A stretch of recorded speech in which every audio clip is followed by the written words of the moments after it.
சமயம் தமிழ் நேர்களுக்கு வணக்கம். இன்றைக்கி நம்ம ஆஸ்துமா தொந்தரவுலேருந்து மீண்டு வரதுக்கான யோகாசனம் எப்படி செய்கிறதுன்னு பார்க்க போகிறோம். முதல்ல நேராக நிமிர்ந்து உட்காந்து உங்களோட ஷோல்டர்ஸை ரிலாக்ஸ் பண்ணிக்கோங்க. கைகளை சின் முத்திரையில் வச்சு 10லேருந்து 20 மினிட்ஸ் சைலண்ட்டான மெடிடேஷன் பண்ணுங்கள்.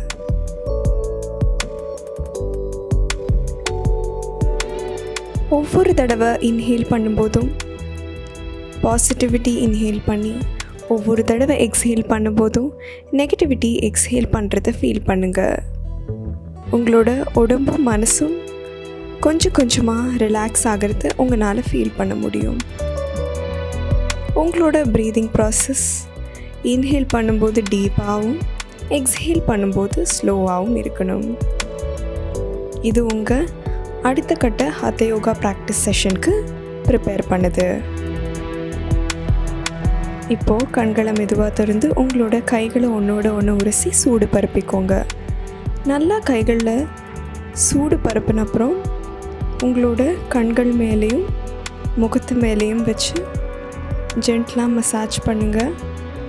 கழுத்து அப்புறம் ஷோல்டர் பகுதிகள்லையும் மசாஜ் பண்ணுங்கள். இது உங்களோட முகம் கழுத்து பகுதிகளிலிருந்து ஸ்ட்ரெஸ் ரிலீவ் பண்ணி உங்களை ரிலாக்ஸ் ஆக்குது. இந்த ஆஸ்துமா நோயிலிருந்து மீண்டு வர்றதுக்கான ரொம்ப பெரிய ப்ராசஸ் நம்ம பண்ண தேவையில்லை. அதனால் நம்ம இன்றைக்கி ஒரே ஒரு சிம்பிளான ஆசனா பார்க்க போகிறோம். இதை ரெகுலராக செஞ்சு வந்தாலே நம்மளால் இந்த பிரச்சனையிலேருந்து மீண்டு வர முடியும். புஜங்காசனா. உங்களோட நெற்றியை மேட் மேலே வச்சு உங்களோட உள்ளங்கைகளை தோளுக்கு நேர் கீழாக வச்சுக்கோங்க. உங்களோட கழுத்து, நெற்றி, செஸ்ட் பகுதியை மேலே லிஃப்ட் பண்ணி பார்க்கும்போது உங்களோட ப்ரெஷர் உங்களோட ஸ்பைனல் கார்டில் இருக்கணுமே தவிர உங்களோட கைகள் மேலே இருக்கக்கூடாது. உங்களோட உள்ளங்கைகள் ப்ரெஷர் இல்லாமல் தான் நீங்கள் தரை மேலே வச்சுருக்கணும். உங்களோட நடுமுதுகில் உங்களால் ஸ்ட்ரெச் ஃபீல் பண்ண முடியும். ஞாபகம் இருக்கட்டும், இதை செய்யும்போது உங்களோட கால்களும் பாதங்களும் ஒன்றோடு ஒன்று ஒட்டி நேராக இருக்கணும். விரித்து வச்சிடக்கூடாது காலை. இப்படி பண்ணால் போஸ்டர் தப்பாயிடும். கால்களை ஒன்றா சேர்த்தி தான் வைக்கணும். கீழே வந்து ரிலாக்ஸ் பண்ணி 2 to 3 மினிட்ஸ் இன்ஹேலிங் அண்ட் எக்ஸ்ஹேலிங் பண்ணக்கப்புறமா திரும்பவும் போஸ்டருக்குள்ளே போகலாம். இன்ஹேல் பண்ணி செஸ்ட், நெக், சின் மேலே தூக்கி பாருங்கள். இப்போ உங்களோட ப்ரீதிங் நார்மலாக இருக்கணும். இது உங்கள் லங்ஸோட ப்ரீதிங் கெப்பாசிட்டியை இம்ப்ரூவ் பண்ணுது. உங்களோட தண்டுவட பகுதிகளில் இருக்கிற பிரச்சனையை சரி பண்ணுது. நம்மளோட லங்ஸ் எக்ஸ்பேண்ட் ஆகும்போது நம்மளோட ப்ரீதிங் கெப்பாசிட்டி இம்ப்ரூவ் ஆகுது. இதனால் ஆஸ்துமா மட்டும் இல்லை, எந்த மூச்சு ரிலேட்டட் பிரச்சனையாக இருந்தாலும் அதுக்கு நம்மளால் தீர்வு காண முடியும்.